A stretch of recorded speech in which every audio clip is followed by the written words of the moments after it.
Hi, my name is Scott Christopher Schumann, and I was born to serve the Lord. I believe I was born to sit on the white horse, to be the white horse rider here in America, and I was going to be a part of revival and be a minister to really set things straight and to get things going, and that was God's will. The problem is the white horse got stolen by Trump, and God allowed it. Now, what would allow that to occur? Ultimately, I believe God allowed the white horse to be stolen because there's no real ministry work to be done in America or the earth right now. It's just not there. Now, of course, it got stolen because of sin on my part in 2017. I believe the sin was minimal. I believe it wasn't enough. I never even broke the law. I don't believe the sin was enough to steal the calling. I think the sin was enough to humble me and to humble me within the calling, but not to actually steal the calling. So I disagree fully there. I believe the sin was enough to affect it. But what the sin that I did in 2017 allowed is for Trump to jockey himself to steal it and to take it completely, which happened, and it's 2026, and it happened around 2025, 2026. But here's the thing. If I were the rider on the white horse, I would have nothing to do. There is virtually nothing to do in the American churches right now. Like I said, I was born to serve the Lord, and this was always my horse to sit on. So you should really hear my perspective. There's no work to be done. There's a reason God allowed all this to happen. There's a reason God allowed the church to be in rebellion over the last 50 years. And I've been ministering for about 30 years. So there's a reason God allowed this church to be in rebellion. He just allowed it because he would have had to have chastened them and maybe even judged them to break them out of their sin.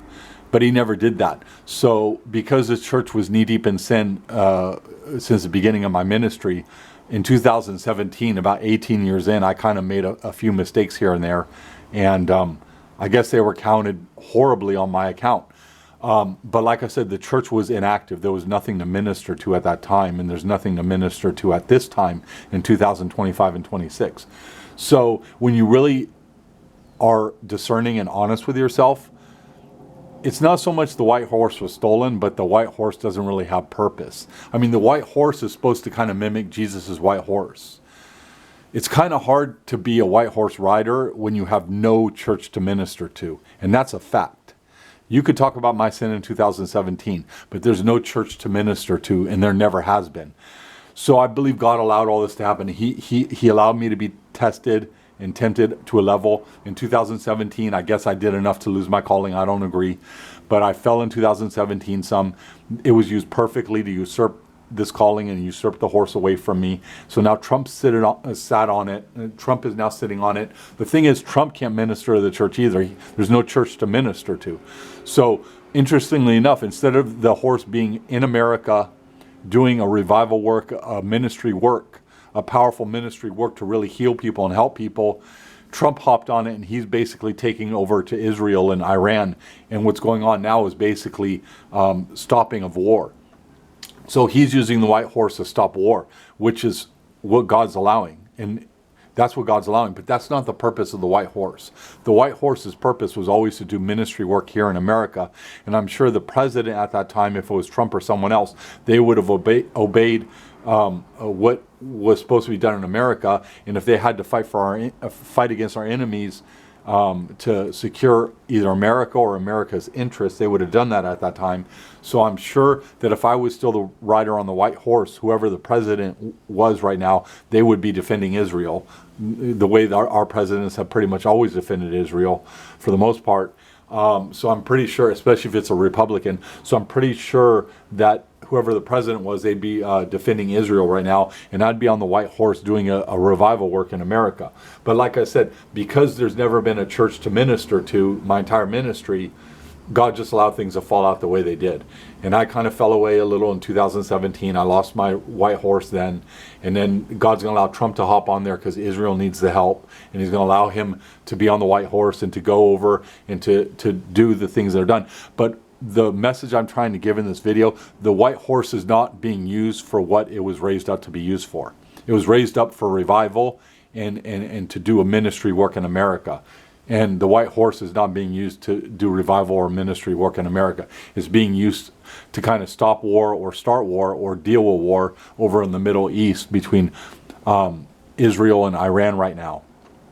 So the white horse is not being utilized the way it's supposed to be utilized, and the rider is not being utilized the way it's supposed to be utilized.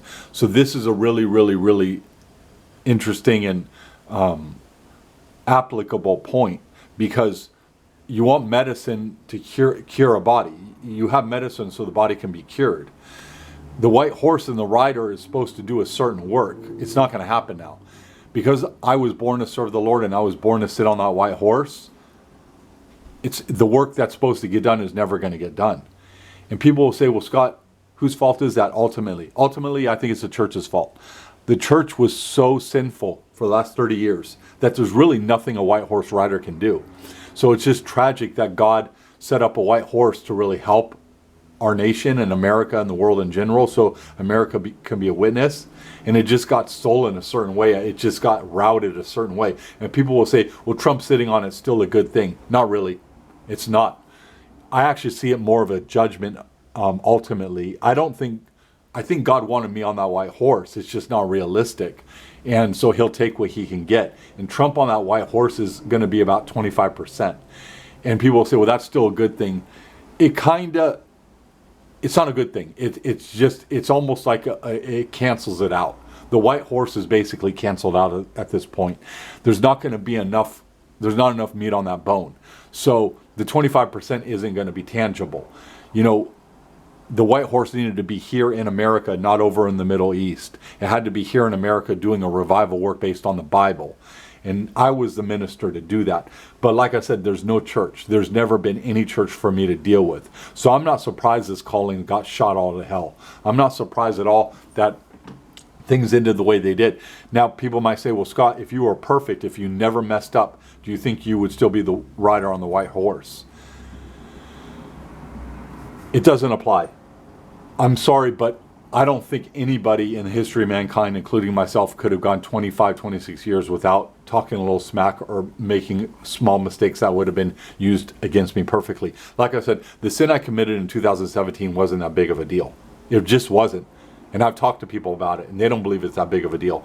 So I think eventually dirt would have been gotten on me one way or the other, or they would have used my past against me, and I think it would have been tough. I think that because the church is so sinful, one way or the other, this horse was going to be wrestled away from me. I think if this church was righteous, and if this church tried to do the work over the last 30 years, I think it would have worked out. So I think who sits on the white horse was more dependent on the state of the American churches, as opposed to how well the white horse rider did initially. Because, again, like I said, they always looked for anything they could to use against me, and there was plenty to use against me in the past. And so it probably would have happened that way, or I would have stumbled in some other way, and they would have used that against me. But if someone wants something, then they're going to try to take it. And Trump being one of the most powerful people on the earth, you know, it's logical if he believes he could take something from me, he's going to take it. And that's exactly what occurred. So I actually funnel this down or break this down to the American churches just not being right with God at all. The American churches being so far from God, the white horse almost can't be utilized the way it's supposed to be utilized. It's almost like you can't do it. It's almost like before you put soap on something, you have to, before you put medicine on something, you have to clean it with soap, or it has to be cleaned. So if you go up to a dirty something and you put medicine on it, it may not apply, because the dirt and whatever bacteria you have is going to hurt the medicine. That's why you're supposed to wash and be clean, and then you put the medicine on. The American church is so dirty. I don't know what a white horse would have done for you. Probably pissed you off. I just don't see it. I don't see right now what I would do with a white horse in America. I don't know what messages I could preach. I'd probably be killed within a year and a half based on the messages. So I just think it's a wash. I think the whole idea of a white horse is a wash. And I believe there's a lot of validity to this, and I believe there's a lot of truth to this. You know, you can't prepare people who aren't prepared. If a people don't want to be prepared, you can't really prepare them. And the American churches just don't care.